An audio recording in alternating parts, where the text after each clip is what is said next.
श्री शिवाय नमस्तुभ्यम। हर हर महादेव। हमारे हिंदू धर्म शास्त्रों में वैकुंठ चतुर्दशी का बहुत अधिक महत्व बताया गया है। कार्तिक मास की शुक्ल पक्ष की चतुर्दशी को वैकुंठ चतुर्दशी मनाई जाती है। वैकुंठ चतुर्दशी को हरिहर मिलन भी कहा जाता है।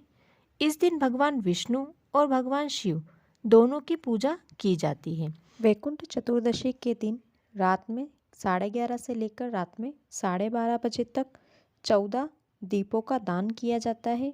14 मिट्टी के दिए, घी से भरे हुए, 13 दिए लंबी बाती के और 1 दिया गोल बाती का होना चाहिए। देव सोनी एकादशी के दिन भगवान विष्णु 4 महीनों के लिए योग निद्रा में चले जाते हैं।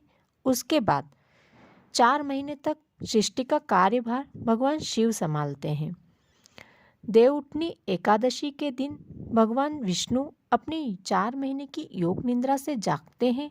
उसके बाद वैकुंठ चतुर्दशी के दिन भगवान शिव भगवान विष्णु को सृष्टि का कार्यभार वापस सौंपते हैं।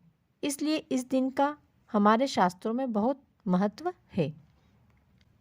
इस दिन को हरि और हर के मिलन के रूप में मनाया जाता है।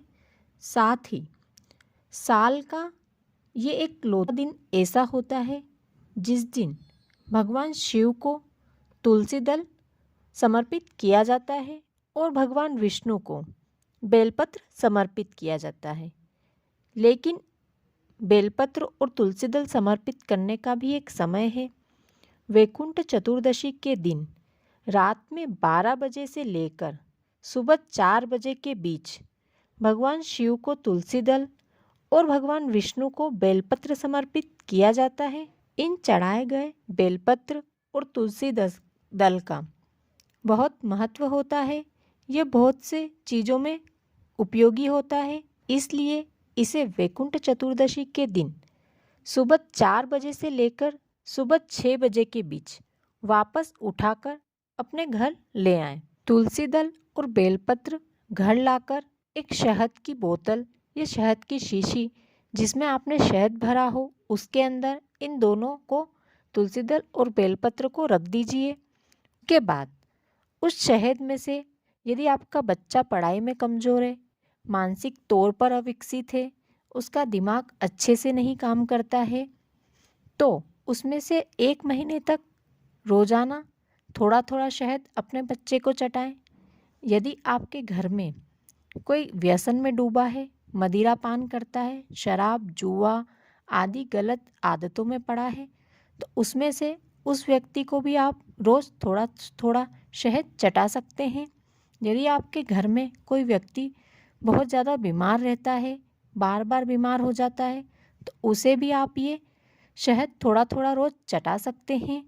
साथ ही यदि किसी जवान या बुजुर्ग व्यक्ति की याददाश्त कमज़ोर है, चीज़ें रखकर बार बार भूल जाता है या फिर अन्य कुछ बातें भी उसे याद नहीं रहती, वो बार बार चीज़ों को भूल जाते हैं, तो उसे भी आप ये शहद रोज़ चटा सकते हैं।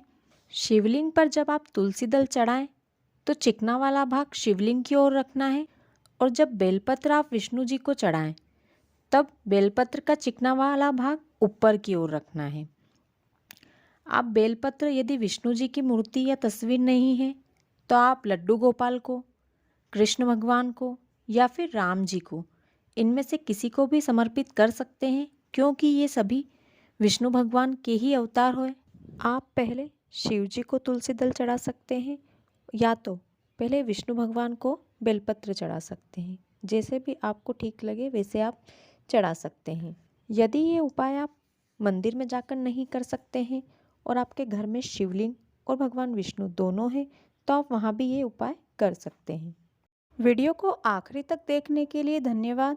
यदि आपको वीडियो अच्छा लगा हो तो वीडियो को लाइक और शेयर करें। साथ ही कमेंट में हर हर महादेव लिखें।